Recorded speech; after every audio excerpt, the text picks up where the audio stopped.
الحمد لله رب العالمين وصلى الله وسلم وبارك على نبينا محمد وعلى آله وأصحابه وأتباعه ومن اتبعهم بإحسان إلى يوم الدين.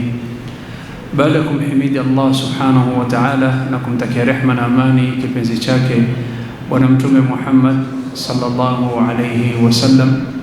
Ni furaha kubwa kuweza kuungana na ndugu zangu katika mji huu wa Dar es Salaam na hasatan katika eneo la Temeke katika Masjid al-Jami' Nurul Yaqin. Katika usiku huu wa magharibi na muda huu wa magharibi na usiku huu, tumomba Allah subhanahu wa ta'ala kama alivyotukusanya katika nyumba yake, si jambo kubwa kwa Allah, na muomba tukusanye katika pepo yake pamoja namna hii. Semeni amin. Bila kuchukua muda zaidi, mada niliyoandalia ni mada ambayo ni adhimu katika nafsi yangu na ni muhimu katika maisha yetu sote. Nayo ni vipi tutapewa nuru hapa duniani. Mwenyezi Mungu Subhanahu wa Ta'ala amejisifu na sifa kadhaa katika kitabu chake. Miongoni mwa sifa Mwenyezi Mungu amejisifu nayo ni kwamba ni mwingi wa rahma, Ar-Rahman, Ar-Rahim, Ar-Rauf. Na miongoni mwa sifa aliyojisifu nayo ni kwamba An-Nur, Mwenyezi Mungu yeye mwenyewe ni mwangaza, Jalla Jalaluhu. Na mwangaza wa Mwenyezi Mungu Subhanahu wa Ta'ala ni kwamba yeye mwenyewe ni nur Subhanahu wa Ta'ala. Na pia hijabu yake ni nur. Hijabu ni yake Mwenyezi Mungu ni nur, kwa sababu Mwenyezi Mungu amekapazia hijabu viumbe wasiweze kumuona. Na siku hii ya kiyama, ikifika siku ya kiyama, waja watakuwa ni wenye kuzungumza na Mwenyezi Mungu Subhanahu wa Ta'ala.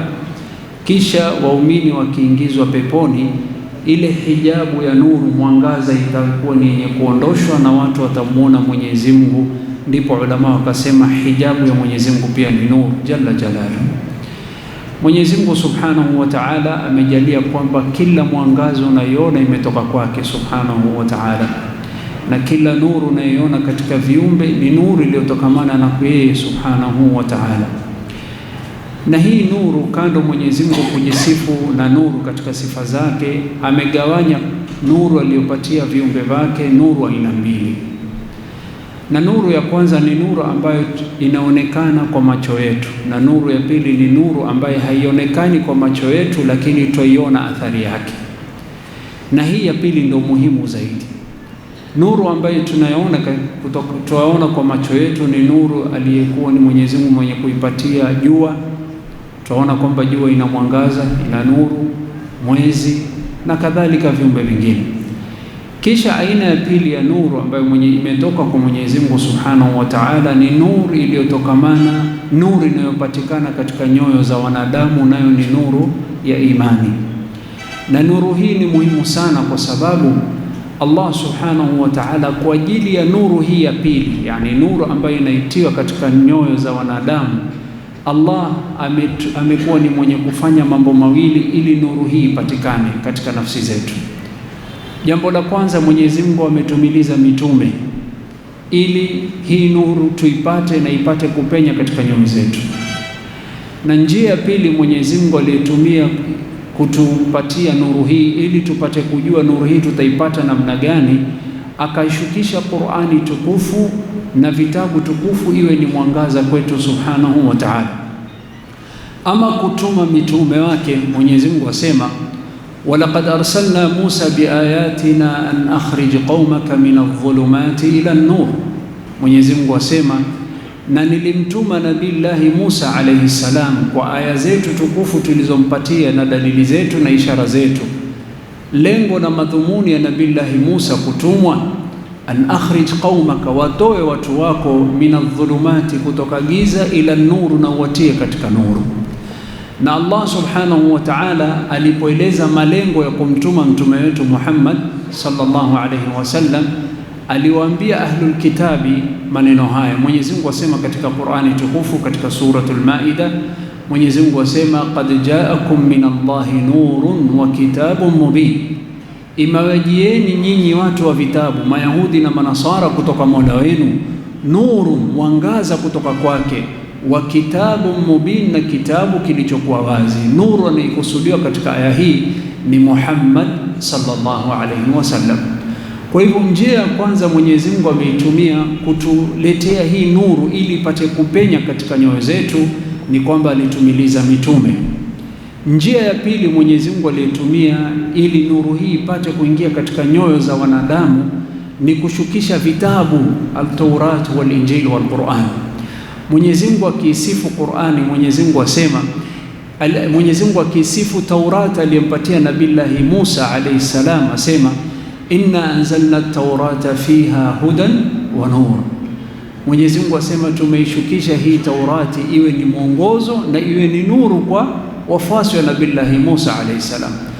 Ama Injili, Mwenyezi Mungu asema alipoishukisha Injili kwa Nabillahi Isa alayhi salam, wa atainahu al-injila fihi hudan wa nur, na tumeishukisha hii Injili iwe ni mwongozo na iwe ni nuru kwa wafuasi wa Nabillahi Musa alayhi salam.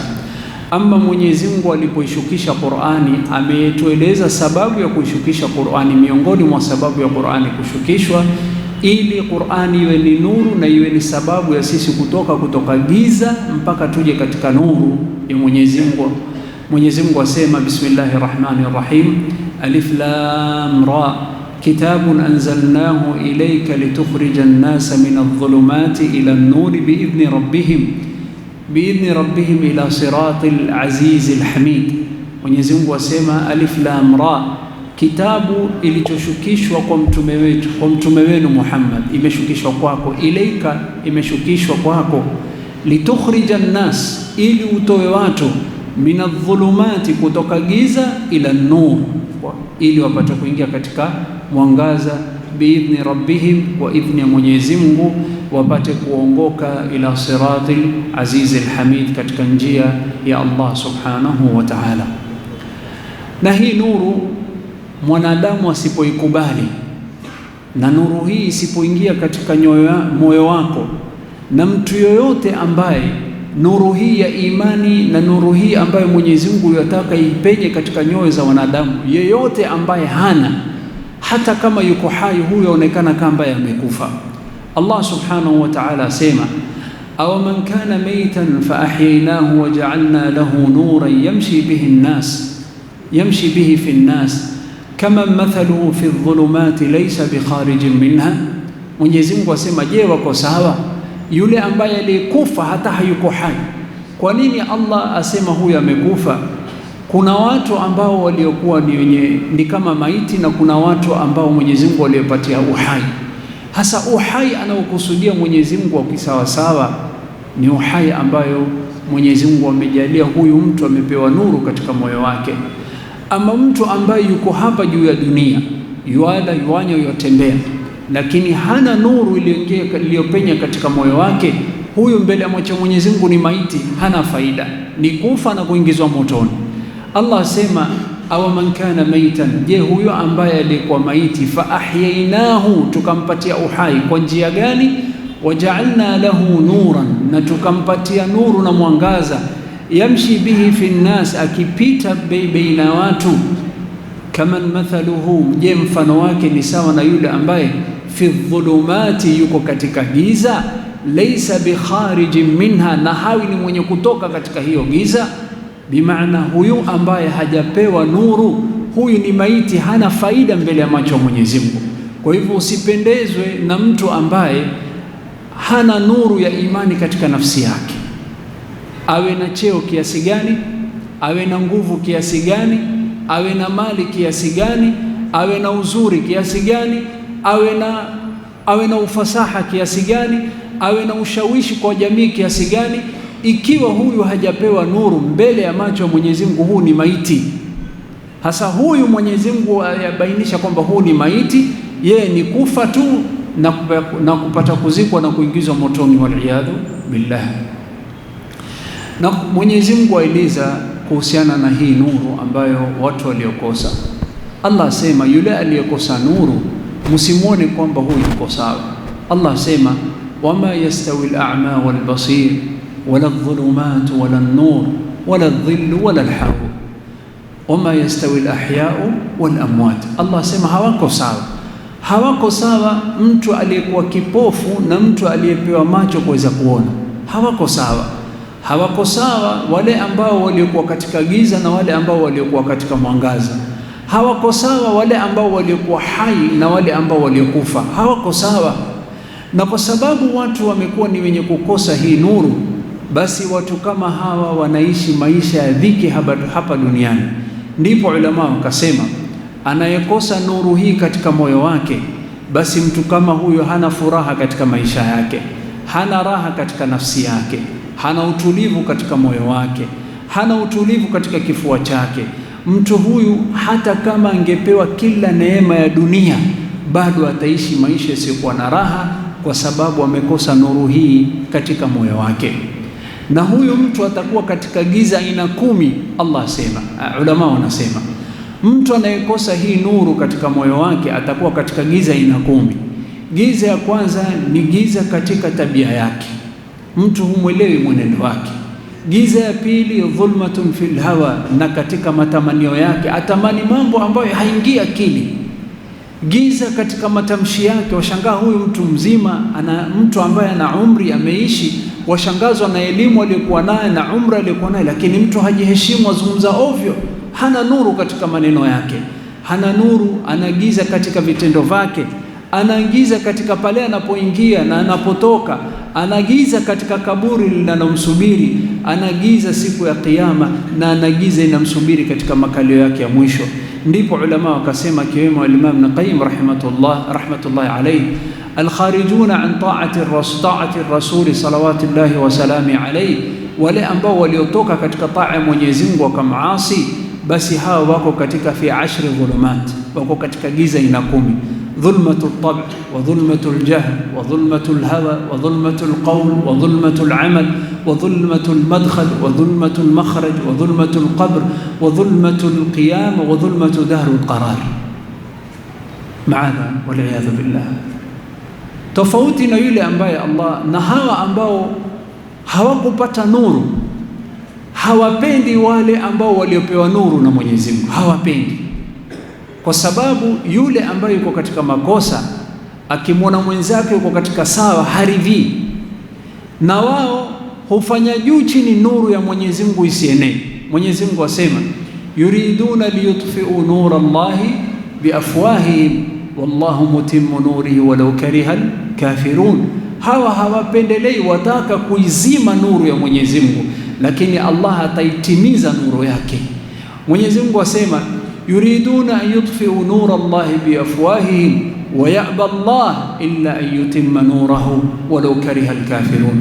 Hawa wataka kuizima nuru ya Mwenyezi Mungu subhanahu wa ta'ala, lakini Mwenyezi Mungu amekataa, hawapatii ruhusa wala hawana uwezo, ila Mwenyezi Mungu ametaka. Kwa sababu ya wao kutaka kuzima, basi Mwenyezi Mungu ameamua kwamba nuru hiyo ndio itaenea zaidi, walau karihal kafirun, hata kama watakuwa ni wenye kuchukizwa.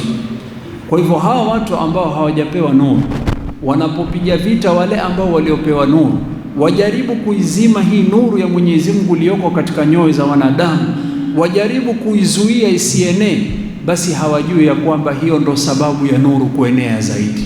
Wanapopiga vita Uislamu, basi ndo sababu ya Uislamu kuenea zaidi, kwa sababu Mwenyezi Mungu asema itaenea, na nuru hii Mwenyezi Mungu atajalia itafika kila mahali. Hasa hawa ambao hawajapewa hii nuru, wafanya juu chini nuru hii isienee.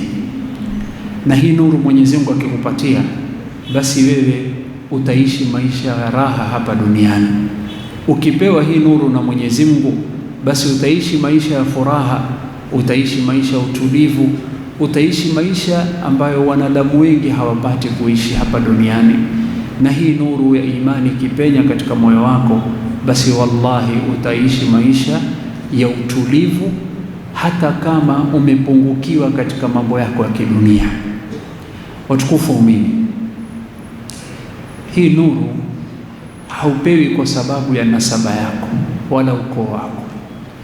Nuru hii haupewi kwa sababu ya rangi yako. Nuru hii haupewi kwa sababu ya cheo chako, wala nuru hii haupewi kwa sababu ya mali yako. Nuru hii mpaka Mwenyezi Mungu akupe, kuna baadhi ya mambo lazima uyafanye, na ni vizuri tuyafahamu ili tuyatekeleze. Sababu ya kwanza mtu kupewa nuru na Mwenyezi Mungu ni mtu kumwamini Mola wake. Allah subhanahu wa ta'ala asema, Allahu waliyul ladhina amanu yukhrijuhum min adh-dhulumati ila an-nur walladhina kafaru awliya'uhum at-taghut yukhrijunahum min an-nur ila adh-dhulumat. Mwenyezi Mungu ni wali, ni rafiki, ni protector, ni mlinzi kwa wale ambao waliomwamini, na maadamu wamemwamini, yukhrijuhum, Mwenyezi Mungu atawatoa min adh-dhulumati ila an-nur, atawatoa katika giza awatie katika mwangaza.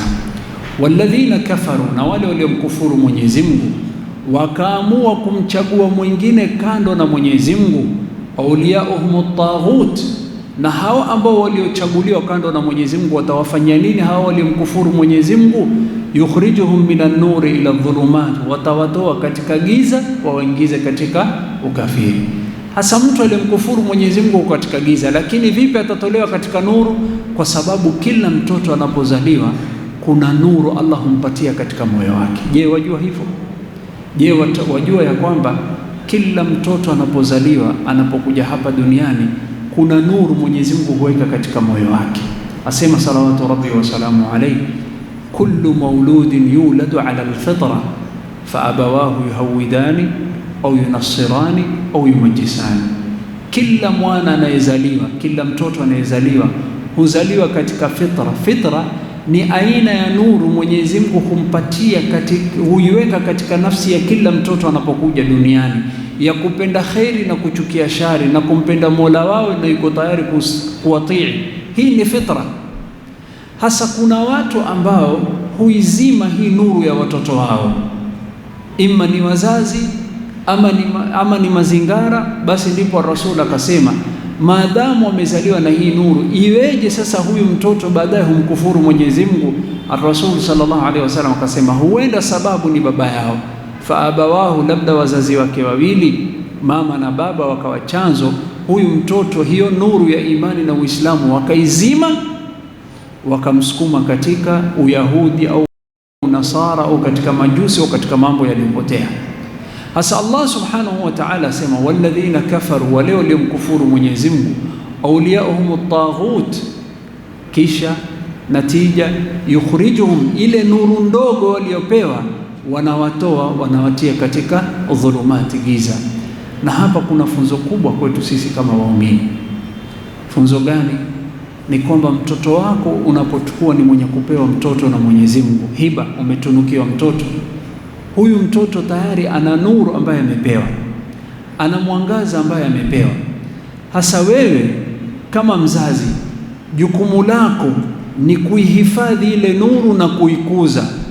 Wewe hupewi kiumbe kilichoharibika, hupewi mwanadamu ambaye ni muovu kuanzia mwanzo. Allah akikutunuku mtoto, hukutunuku mtoto ambaye yuko sawa.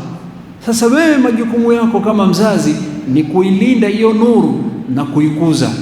Huambiwi ninakupatia mtoto aliharibika, wewe fix him, wewe mtengeneze. La, tayari ashatengenezwa. Jukumu lako ni kuhifadhi hiyo nuru aliyepewa mwanao na kuikuza zaidi. Lakini kuna watu hata hiyo nuru waliopewa na Mwenyezi Mungu kuanzia udogo watakuwa ni wenye kupokonywa, na sababu ya wao kupokonywa ni kwamba wamesukumwa na at-taghut, yukhrijunahum minan nuri ila dhulumat, wanatoa katika giza katika nuru, wanawatia katika giza. Ndipo ulama wakasema, anayetaka apewe nuru daiman na abada, amchague Allah, amwamini Allah, amwabudu Allah peke yake. Mwenyezi Mungu baada ya kutueleza haya, bali atusisitizia sisi waumini. Mwenyezi Mungu asema, ya ayyuhalladhina amanu taqullah, enyi mlioamini mcheni Mola wenu, wa aminu bi rasuli, na mumwamini mtume wake. Ikiwa mtamcha Mwenyezi Mungu na mtamwamini Mwenyezi Mungu na mtamwamini mtume wake, natija itakayopatikana, Mwenyezi Mungu asema, yu'tikum kiflaini min rahmatihi wa yaj'al lakum nuran tamshuna bihi wa yaghfir lakum wallahu ghafurur rahim. Mwenyezi Mungu asema, enyi mlioamini mcheni Mola wenu na mumwamini mtume wangu. Basi mkifanya hivyo, imani ya kumwamini Allah sababu ya wewe kupata nuru, na imani ya kumkubali Muhammad sallallahu alaihi wasallam ni sababu ya wewe kupata nuru. Allah akasema, wa aminu bi rasuli, na mumwamini mtume wake, yu'tikum kiflaini min rahmati, na watapatia rahma zake, wa yaj'al lakum, na atawajalia nyinyi, nuran, mwangaza, tamshuna bihi, itakuwa sababu ya nyinyi mnapotembea katika maisha yenu, itakuwa sababu ya kuwaongokea mambo yenu, wa yaghfir lakum, na mkimwamini mtume wake itakuwa sababu ya nyinyi kusamehewa madhambi zenu. Wallahu ghafurur rahim. Ndipo ulama wakasema sababu ya pili ambayo ulama wametaja, ukitaka upate nuru kutoka Mwenyezi Mungu, mkubali Muhammad sallallahu alaihi wasallam kama mtume wake na umwamini, Mwenyezi Mungu atakupa nuru katika maisha yako. Tumomba Allah tupatie hiyo nuru. Sababu ya ngapi hiyo? Sababu ya pili. Pokeni ya tatu.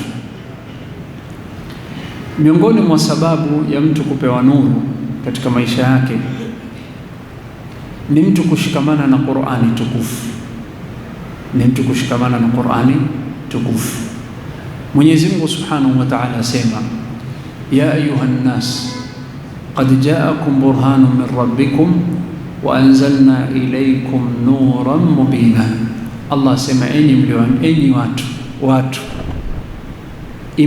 imewakujeni nyinyi hoja, burhan, proof, imekuja hoja kutoka Mwenyezi Mungu, kutoka Mola wenu mlezi wenu. Wa anzalna, na akawa Mwenyezi Mungu ni mwenye kuteremsha, ilaykum, kwenu, nuran mubina, nuru iliyokuwa wazi. Qur'ani ni nuru isiyofichika. Qur'ani ni nuru isiyofichika, na anaisoma Qur'ani na kuifuata Qur'ani na kushikamana na Qur'ani, athari ya nuru itaonekana katika maisha yake, na athari ya Qur'ani itaonekana katika maisha yake. Ndipo ulama wakasema, ikiwa kweli wewe wataka nuru ya Mwenyezi Mungu, tenga wakati uisome kitabu chake, uifahamu na utekeleze mafundisho yaliyokuja katika Qur'ani, itakuwa sababu ya Allah kukupatia nuru. Sababu ya tatu. Sababu ya nne, ulama wametaja, ikiwa wataka Mwenyezi Mungu Subhanahu wa Ta'ala kupatia nuru, ni wewe kumfuata Mtume Muhammad sallallahu alaihi wasallam, uwe ni mfuasi wake. Kule tulisema umwamini hapa, lakini katika aya hii ni wewe kumfuata huyu mtume, itakuwa sababu ya Allah kukupatia nuru. Kwa hivyo huku ukifuata Qur'ani, nuru wapewa. Ukifuata sunna zake na umuige Mtume Muhammad sallallahu alaihi wasallam, Allah kupatia nuru. Mwenyezi Mungu asema, ya ahlal kitab, enyi watu wa vitabu, qad ja'akum rasuluna yubayyinu lakum kathiran mimma kuntum tukhfuna min alkitabi wa ya'fu an kathir qad ja'akum min Allahi nurun wa kitabun mubin. Allah asema, enyi watu wa vitabu, Mayahudi na Manasara, ujumbe huu ni kwenu. Qad ja'akum, amewajieni nyinyi, rasuluna, mtume wetu ni Muhammad sallallahu alaihi wasallam, na jukumu aliyopewa juu yenu kama watu wa vitabu, yubayinu lakum, apate kuwabainishia nyinyi, kathiran mimma kuntum tukhfuna min alkitabi wa ya'fu an kathir, aje kuwabainisha mambo mingi ambayo nyinyi mwaficha katika vitabu vyenu, hamutaki kubainisha haki, na mengi Mwenyezi Mungu hayataji. Qad ja'akum, amewajieni kutoka Mola wenu, min Allahi nurun, amekuja nuru, naye nuru huyu ni nani? Muhammad sallallahu alaihi wasallam, wa kitabun mubini, na pia Mwenyezi Mungu ameshukisha kitabu kilichokuwa wazi. Hasa ndipo ulama wakasema, Mwenyezi Mungu hutuongoza katika hii nuru kwa kutuelekeza imma tushikamane na Qur'ani ama tushikamane na mitume wake. Na hapa katika hii aya Allah asema, amsifu mtume wetu Muhammad sallallahu alaihi wasallam kwamba yeye ni nuru, salawatu rabbi wa salamu alayhi. Kwa hivyo sababu ya nne ya mtu kupewa nuru ni mtu kuwa mfuasi wa sunna za bwana mtume Muhammad sallallahu alaihi wasallam. Ngapi hizo? Nne. Al-iman billah wal iman bi rasuli wa tamassuk bil Qur'an wa tamassuk bi sunnati sallallahu alaihi wasallam. Kumwamini Mwenyezi Mungu, kumwamini mtume wake, kushikamana na Qur'ani na kushikamana na sunna za bwana mtume Muhammad sallallahu alaihi wasallam. Sababu ya tano ya mtu kupewa nuru ya Mwenyezi Mungu ni mtu kushikamana na tahara. Kana udhu kila saa, na uwe msafi, na usiridhie kukaa bila udhu. Rasul sallallahu alaihi wasallam kupitia hadithi ya Abi Hurairah radhiyallahu anhu aliulizwa na masahaba wafuasi wako utawajuaje na ni wengi siku ya Kiyama? Asema nitawajua kwa sababu ya ghurul muhajjalin, watakuwa ni kama farasi ambaye ni mweusi, lakini katika kipaji chake cha uso kuna alama nyeupe na miguu yake ni meupe. Na waumini hali yao itakuwa hivyo, wafuasi wangu wa ummati Muhammad sallallahu alaihi wasallam, kwa sababu ya nuru na kwa sababu ya nuru watakaokuwa nao katika viungo vao, uso zao, mikono yao, katika nyuso zao, mikono yao na miguu yao. Na sababu ya hii kupata hii nuru, ar-Rasul sallallahu alaihi wasallam akatueleza siri, akasema ni kwa ajili ya nini? Min athari alwudhu, kwa sababu ya athari ya namna walivyokuwa kitawadha wakiwa duniani. Ndipo ulama wakasema, ikiwa wataka Allah kupe nuru katika maisha yako na upate nuru siku ya Kiyama, hifadhi tahara na ubakie na udhu wako kila wakati kadri ya uwezo wako. Sababu ya sita ya mtu kupewa hii nuru ambaye tunataka ipenye katika nyoyo zetu ni mtu kushikamana na swala. Ar-Rasul sallallahu alaihi wasallam alikuja kueleza masahaba siri inayopatikana katika swala. Katika hadithi moja akaeleza salawatu rabbi wa salamu alayhi, kama ilivyokuja katika hadithi Abi Malik al-Ash'ari radiyallahu anhu, qala Rasulullah sallallahu alayhi wasallam, wal hadith fi sahih Muslim, at-tahuru shatru al-iman walhamdulillah tamla'u al-mizan wa subhanallahi walhamdulillah tamla'an aw tamla'u ma bayna as-samawati wal ard was-salatu nur was-salatu nur. Ar-Rasul akasema ya kwamba katika hii hadith mahali shahid, as-salatu nur, as-salatu nur. Hii swala mnayoswali ni nuru katika maisha yenu, ni nuru katika sababu ya nyinyi kupata riziki, ni nuru katika kaburi zenu, ni nuru siku ya Kiyama. Hivyo ulama wakasema huwezi kusema watamani upewe nuru hii na husimamishe swala. Ar-Rasul katika hadithi hii akasifu swala, akasema as-salatu nur, hii swala mnayoswali ni nuru katika maisha yenu, ni nuru ambayo itakayopenya katika nyoyo zenu.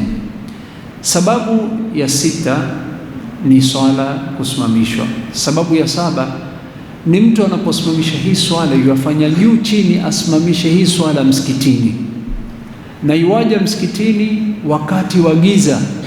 Katika hadithi iliyokuja katika Jami' Tirmidhi, hadithi pia iliyokuja katika Sunan Abi Daud, hadithi ya Buraida radhiyallahu anhu, asema kwamba Ar-Rasul sallallahu alaihi wasallam asema, bashiri al-mashaina fi adh-dhulami ila al-masajid binuri tam yawm al-qiyama,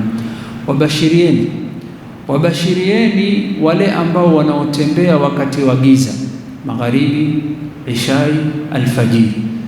Wabashirieni ya kwamba hao ambao wanaotembea wakati wa giza ila al-masajid, kuelekea msikitini, wabashirieni binur, watapewa nuru, mwangaza tam, iliyotimia isiyokuwa na kasoro, yaum al-qiyama, siku ya Kiyama.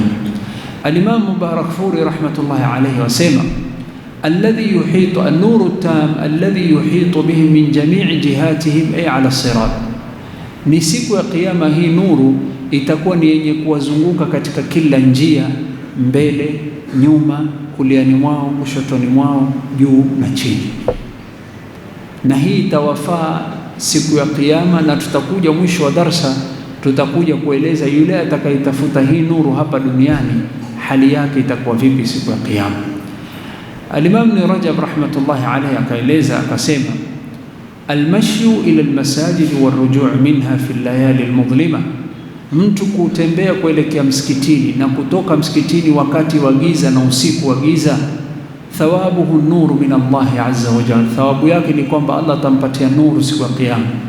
Fa innahu afdalu ma masha ilayhi almuslimuna fi dunya, na hakuna mahali bora waweza kwenda ukatembea kwa maguu yako kama kutumia miguu yako ukatembea kuikusudia nyumba ya Allah jalla jalaluhu. Ndipo ulama wakasema, kwa wale ambao wanaotumia miguu yao kutembea kuelekea msikitini na kurudi kutoka msikiti, hasatan wakati wa giza, wameahidiwa na Mwenyezi Mungu kupitia ulimi wa Bwana Mtume Muhammad sallallahu alaihi wasallam, watapewa nuru, watapewa mwangaza, lakini mwangaza tena iliyotimia, isiyokuwa na upungufu wala isiyokuwa na kasoro. Hasa wewe unapokuja kutembea msikitini wakati wa alfajiri, wakati wa magharibi, wakati wa Isha na unaporudi, basi kumbuka hii itakuwa sababu ya kupewa nuru iliyotimia siku ya Kiyama. Sababu ya 7 ulama wametaja ya mtu kupewa nuru siku ya Kiyama ni mtu kuwa na mafungamano na nyumba ya Mwenyezi Mungu, apenda kuja katika nyumba ya Allah subhanahu wa ta'ala. Na Rasul sallallahu alaihi wasallam, ikiwa sisi wanaume tutakuja kuswali alfajiri, tutakuja kuswali magharibi na Isha, wengi katika wake zetu na wanawake waliokuwa katika maisha yetu kama wazazi wetu wa kike, mama zetu, hababa zetu, watoto wetu wa kike, wake zetu, hawezi kuja msikitini. Lakini Rasul sallallahu alaihi wasallam atuhimiza ya kwamba tusiwe ni wenye kuwakataza wake zetu kuja msikitini. Akasema, la tamna'u ima Allahi masajid Allah, musiwakataze wanawake walioumbwa na Mwenyezi Mungu waumini wanapotaka kuja katika nyumba ya Allah, musiwahi kuwakataza. Hasa katika hadithi hii tukajua ya kwamba wanawake pia wakitaka kuja msikitini pia fursa hiyo watafanya nini? Wamepewa. Na ushahidi upo wapi ya kwamba kando na kuja msikitini, ukiamua kuja kukaa msikitini baina dhuhur wal asr, baina al-maghrib wal isha, umetoka kazini umechoka, ukaamua kukaa msikitini, hakuna darsa, ukaamua kumswalia Mtume sallallahu alaihi wasallam ama kusoma juzu yako moja au juzu mbili, ukakaa ndani ya msikiti, una mafungamano na nyumba ya Allah, inakuwa sababu ya wewe kupata hii nuru. Allah subhanahu wa ta'ala alipoangazia nuru yake katika suratul Nur, akaeleza, akaashiria nuru hii hupatikana wapi sana sana. Akasema, Allahu nuru samawati wal ard, mathalu nurihi kamishkatin fiha misbah, almisbahu fi zujaja, الزجاجة كأنها كوكب دري يوقد من شجرة مباركة زيتونة لا شرقية ولا غربية يكاد زيتها يضيء ولو لم تمسسه نار نور على نور يهدي الله لنوره من يشاء ويضرب الله الأمثال للناس والله بكل شيء عليم في بيوت. Nuru hii baada Allah kueleza, akaanza kuuliza ndani ya nyumba, fi buyutin, ndani ya majumba, fi buyutin adhina Allahu an turfa'a wa yudhkara fiha ismu yusabbihu lahu fiha bilghudwi wal asal rijalun la tulhihim tijaratun wala bay'un an dhikrillahi wa iqamis salati wa ita'iz zakat yakhafuna yawman tataqallabu fihi alqulub wal absar.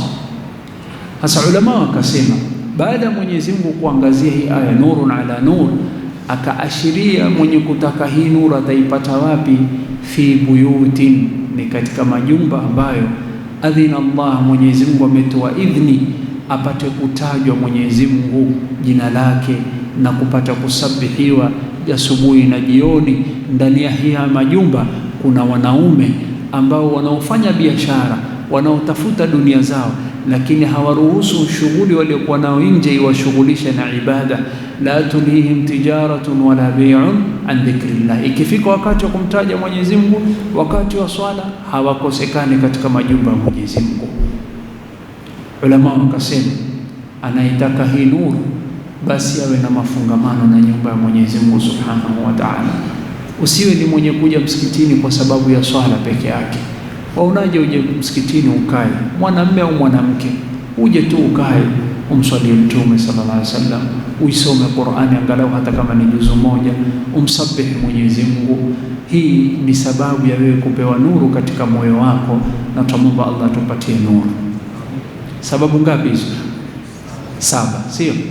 Al-iman billah, al-iman bi rasuli, wattiba' al-Qur'an, wattiba' sunnati, wat-tahara, was-salah, wal-mashyu ila al-masajid fi waqti adh-dhulumat, wakati wa usiku.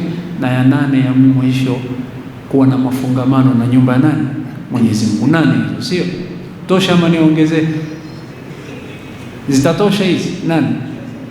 Niongeze? Aya 9 hii, mko tayari kuipokea? Muipokee. Nakumbuka tukiwa wadogo tukimsikia Mazinge, shika aya akisema hivyo, sio?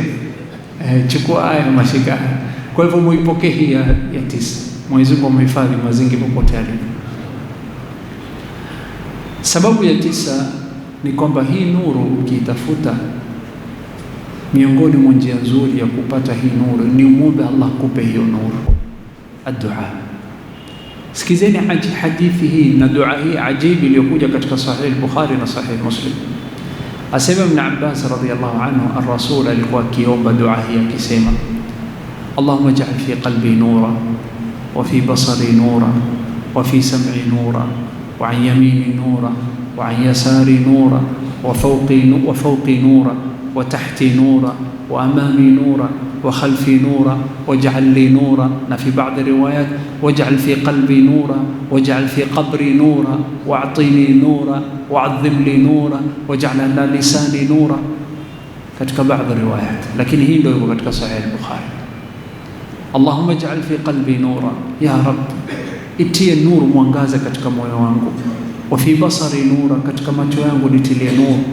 Wa fi sam'i nura, na katika masikizi yangu nitilie nuru. Wa an yamini nura, na kuliani mwangu niweke nuru na mwangaza. Wa an yasari nura, na kushotoni mwangu nipatie nuru na mwangaza. Wa fawqi nura, na juu yangu niweke nuru. Wa tahti nura, na chini yangu niweke nuru. Wa amami nura, na mbele yangu niweke nuru. Wa khalfi nura, na nyuma yangu niweke nuru. Waj'al li nura, na nipatie, nijalie mimi hii nuru niipate. Na katika baadhi riwaya weka katika ulimi wangu, ala lisani nura wa fi qalbi nura, katika moyo wangu, wa fi qabri nura, na katika kaburi langu, wa'tini nura, nipatie hii nuru, wa'adhim li nura, na hii nuru ijalie kama umenipatia ipate kuwa mwangaza zaidi.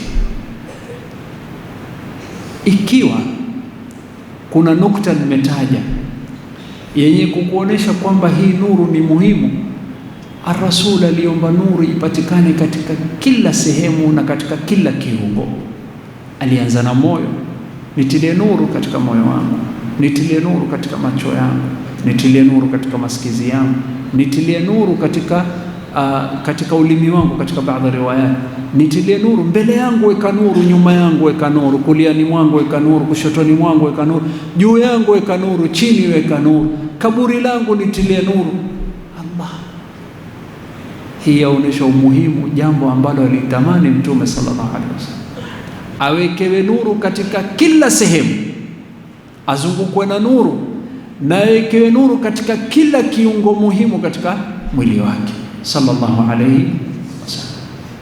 Ndipo ulama wakasema, hii nuru kama waitaka, muulize Mola wako akupatie. Ukiona kwamba nafsi imekushinda na shetani amekuwa ni mwenye kukushinda nguvu, ukaona kwamba wapata uzito katika kufanya khair na imekuwa ni wepesi na sahali kwako kufanya shari, ujue kwamba waanza kukosa nuru katika maisha yako. Wamlilia Mola wako, sema ya Rabb, mja wako ya Rabb, nitilie nuru katika moyo wangu ya Rabb, nitilie nuru katika moyo wangu. Una tabia kusikiza mambo ambayo Mwenyezi Mungu haridhii, ya Rabb nitilie nuru katika masikizi yangu.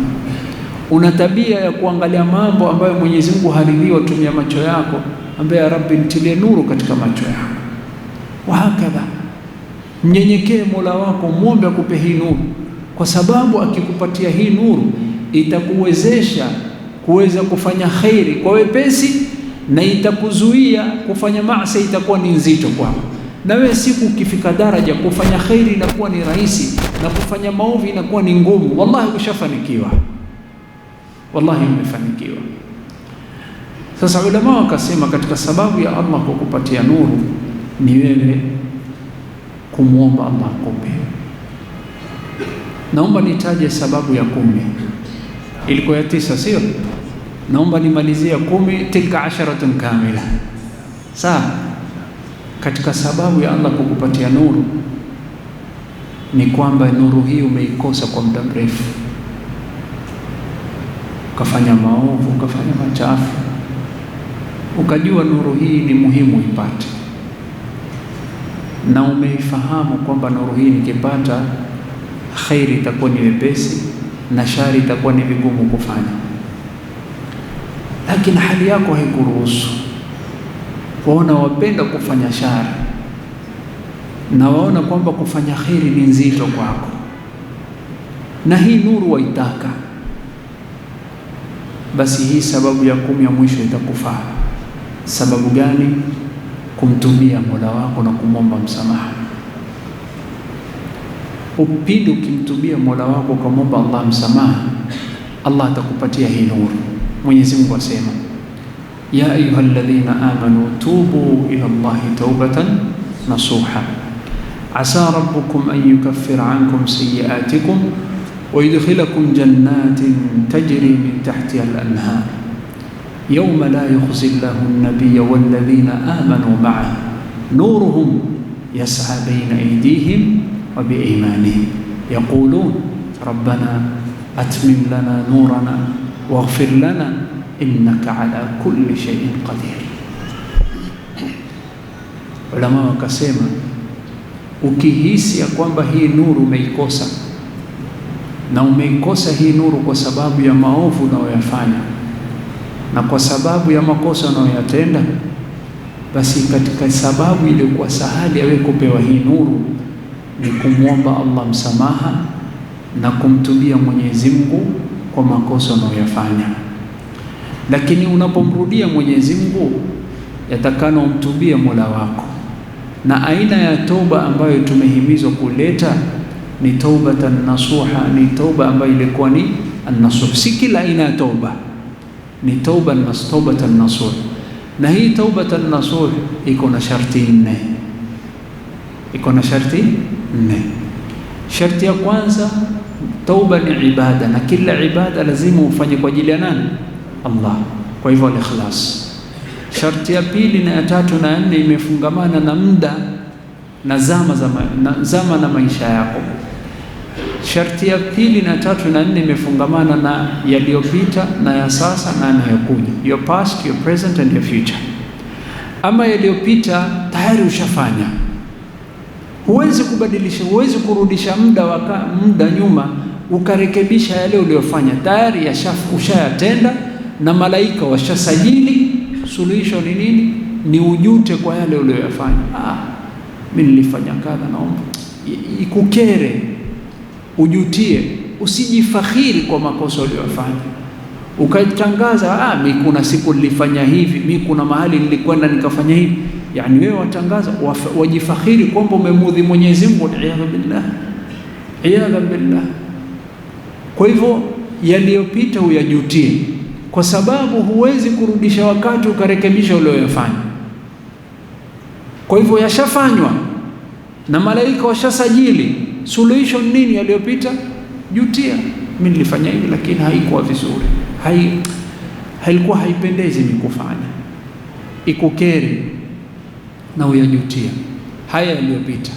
Ya sasa, your past, your present, ya sasa, kila sababu yenye kukufanya wewe kufanya hiyo makosa ikati.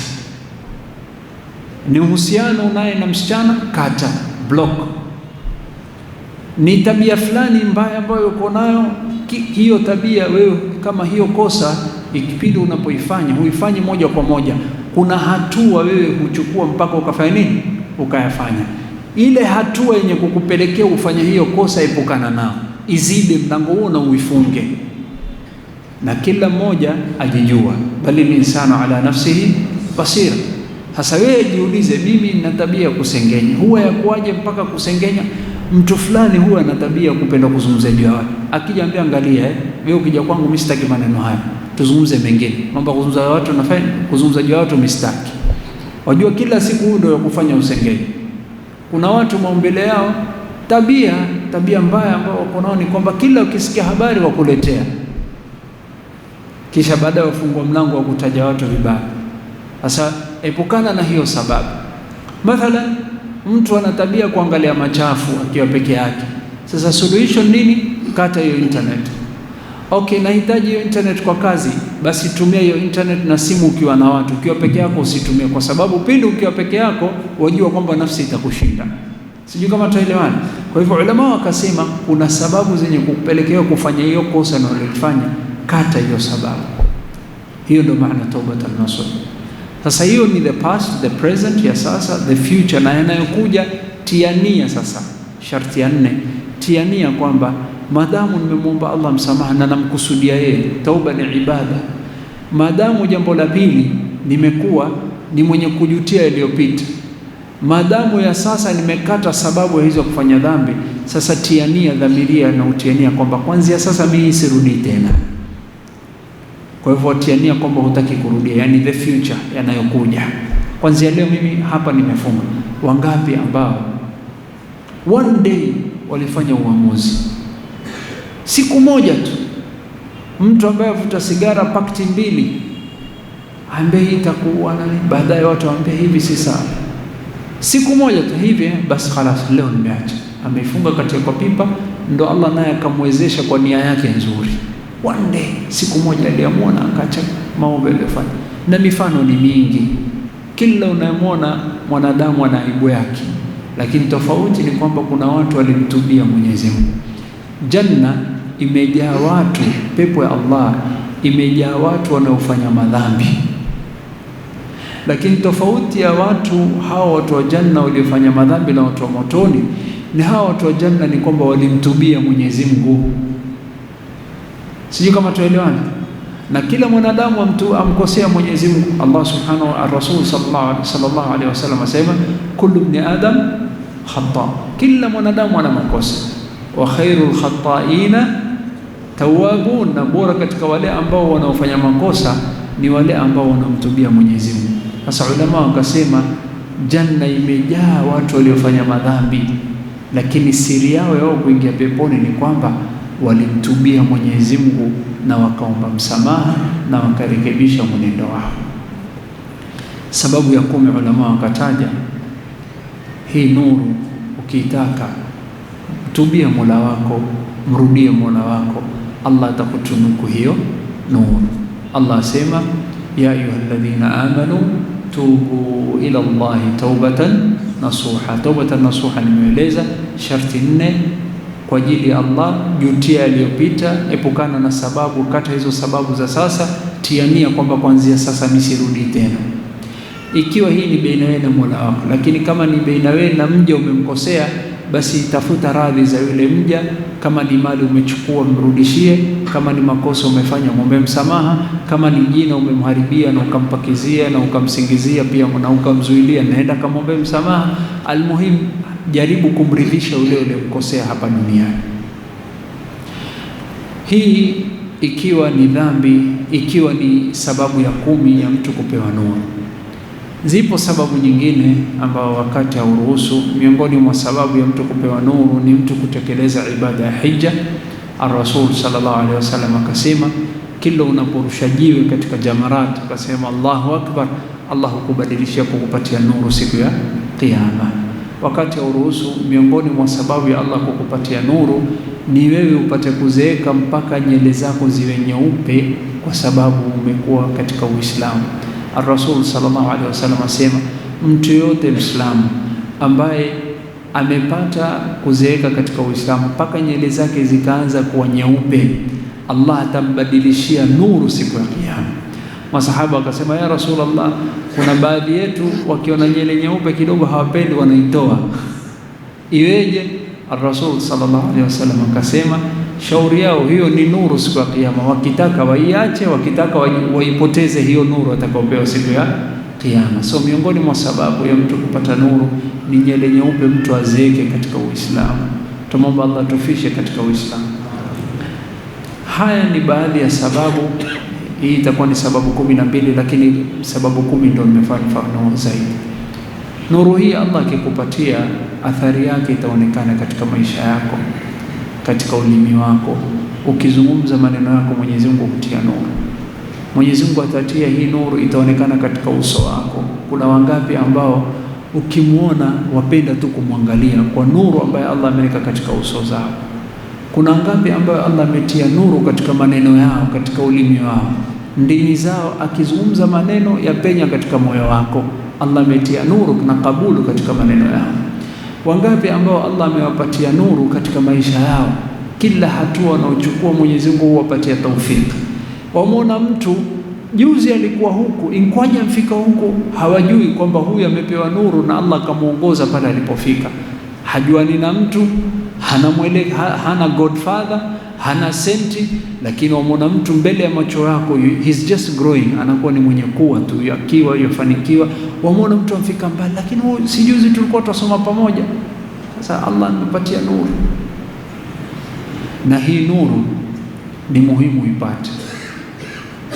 Na siku Allah akikunyima hii nuru, siku Allah akikunyima hii nuru, hata iwe nani, hata aje nani, hakuna mtu aweza kukupatia.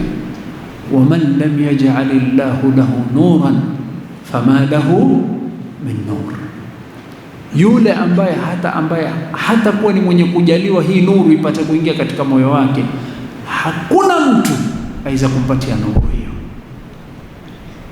Na hizi ndo sababu tulizozitaja. Sababu hizi haijafungamana na cheo chako wala mali yako wala elimu yako, abadan. Ni a'mal, ni vitendo watakana uyatende. Ukija nazo Mwenyezi Mungu atakupa. Mwenyezi Mungu habagui, Mwenyezi Mungu habagui. Kwa hivyo tufanye bidii tupate hii nuru, na hii nuru Allah akikupatia basi itakuwa na athari siku ya Kiyama. Na hii ndo nukta nitakayomalizia. Siku ya Kiyama Mwenyezi Mungu atahukumu baina waja wake, na wataambiwa watu haya, kila mmoja ajiandae waingie peponi, na itaka kuingia peponi. Lakini kuingia peponi kuna mtihani, na mtihani yenyewe ni kwamba moto wa jahannam italetwa baina wewe na pepo ya Allah. Kisha juu ya moto wa jahannam itawekwa sirat, itawekwa bridge, itaweka daraja sirat. Na hii bridge ni nyembamba kuliko nyele na ni kali kuliko wembe. Na watu wataambia haya, atakakupita apite. Na ni giza, na ni giza tupu. Mwataka janna ile pale, piteni juu ya moto wa jahannam. Hapo utahitaji nuru. Na wale ambao waliopata nuru watakuwa ni wenye kufanikiwa siku hiyo. Kumaanisha hii nuru ukikosa, wallahi uingii pepo ya Allah. Allah eleza siku ya Kiyama, yawma tara almu'minina walmu'minati yas'a nuruhum bayna aydihim wa biaymanihim bushrakum alyawma jannatun tajri min tahtiha al-anhar khalidina fiha dhalika huwa al-fawzul adhim. Allah sema yawma, siku hiyo, tara almu'minin, utaona waumini wanaume waliomwamini Mwenyezi Mungu, walmu'minati, na wanawake waliomwamini Mwenyezi Mungu, yas'a nuruhum baina aydihim wa biaymanihim, nuru iko mbeleni mwao na kuliani mwao. Wakibashiriwa, bushrakum, tawabashiria, al-yawm, leo pepo hii mtaingia. Ndani ya hiyo pepo basi kuna mito yanayopita chini yake, na mutakaa pale muda mrefu. Dhalika huwa al-fawzul adhim, huko ndo kufanikiwa pakubwa. Na kuna watu watataka kuingia peponi, nao ni munafikin, ambao waliodhihirisha imani wakaficha ukafiri. Baada Allah kutueleza juu ya waumini, akatueleza juu ya munafikin. Yawma tara almu'minina walmu'minati yas'a nuruhum bayna aydihim wa biaymanihim bushrakum alyawm jannatun tajri min tahtiha al-anharu khalidina fiha dhalika huwa al-fawzul adhim. يوم يقول المنافقون والمنافقات للذين آمنوا انظرونا نقتبس من نوركم قيل ارجعوا وراءكم فالتمسوا نورا فضرب بينهم بسور له باب باطنه فيه الرحمة وظاهر من قبله العذاب ينادونهم ألم نكن معكم. Angalia Allah subhanahu wa ta'ala aeleza hali ya munafiqin baada ya kueleza hali ya waumini. Wanafiki ambao wanawake na kwa wanaume kwa pamoja watakuwa na nuru, kisha ile mwangaza kama vile walivyodhihirisha kwa waumini kwamba wao ni waumini ili hali walificha ukafiri, basi na Mwenyezi Mungu nao atawapatia nuru mwanzo wa safari. Wataanza kupita juu ya moto wa jahannam, wakifika mahali katikati, nuru hiyo Mwenyezi Mungu atawapokonya. La ilaha illa Allah. nuru hiyo Mwenyezi Mungu atawapokonya. Wataanza kuambia waumini, undhuruna, tusubirini, naktabis min nurikum, tunataka nuru yenu iwe sababu kama watumulikia njia. Mshaikuwa na mtu ana tochi, sio? Mtu katika giza akiwa mahali mwapita, piga tochi upande wangu na mimi nipate nuru kutoka kwako, na aliyeshika tochi mwingine, sio? Hasa wataambia waumini, undhuruna, intadhiruna, mtusubiri, mtungoje, naktabis min nurikum, tutumie mwangaza wenu kupata kutumia. Wataambia qila rji'u wara'akum, nendeni murudi nyuma. Dunia hapa si pa kuchukua nuru siku ya Kiyama. Ikiwa hukuchukua nuru duniani, hapa hakuna kuchukua nuru. Qila rji'u wara'akum faltamisu nur, nendeni murudi duniani, rudini kule nyuma duniani mukatafute nuru. Hapa si pahala pake pa kutafuta nuru. Kuna kurudi nyuma duniani? Kisha basi itaweka mlango kizuizi, na hiyo nuru yatoka kwa waumini itashindwa kuwafikia kwa sababu ya kizuizi ambaye Allah ataweka baina yao na wao. Sasa giza, daraja iko pale, moto wa jahannam chini, huoni mbele. Wakiweka mguu wakitangulia, wanafanya nini? Wanakuwa ni wenye kuanguka ndani ya moto wa jahannam. Kwa hivyo ulama wakasema hii ndo hali yao. Watawaambia alam nakum ma'akum, kwani sisi hatukuwa pamoja na nyinyi waumini? Wataambia hapa kama nuru hauna, si pahala pake, katafuteni nuru siku ya Kiyama, katafuteni nuru duniani, wala si siku ya Kiyama. Watukufu waumini, hizi ndo sababu ya Allah kukupatia nuru duniani na akhira, na haya ndo ambayo tutakana tuyatende. Na Mungu Allah subhanahu wa ta'ala atujalie tupate hii nuru, na naomba Allah atupe hii nuru. Allahumma ij'al fi qulubina nura wa fi asma'ina nura wa fi absarina nura wa ala alsinatina nura waj'al min bayni aydina nura wa min khalfina nura wa an aymanina nura wa an shama'ilina nura wa min fawqina nura wa min tahtina nura waj'al fi qulubina nura waj'al fi quburina nura wa'atina nura wa'adhim lana nura.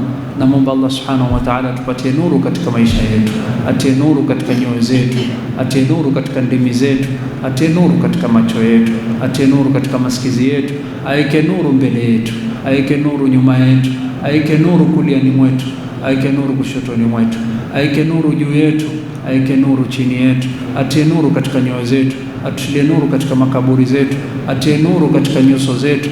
Tumomba Allah subhanahu wa ta'ala aike nuru katika ndimi zetu.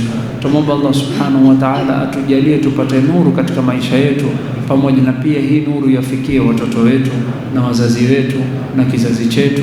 Na Mungu Allah atupatie nuru siku ya Kiyama. Na Mungu Allah subhanahu wa ta'ala atuwafikie siku ambayo watu watapewa nuru katika nyuso zao, yawma tabyaddu wujuh wa taswaddu wujuh. Tumomba Allah tutilie nuru siku ya Kiyama katika nyuso zetu. Wa akhiru da'wana alhamdulillahi rabbil alamin. Ahsantum wa jazakumullahu khairan. Afwan, nimerefusha.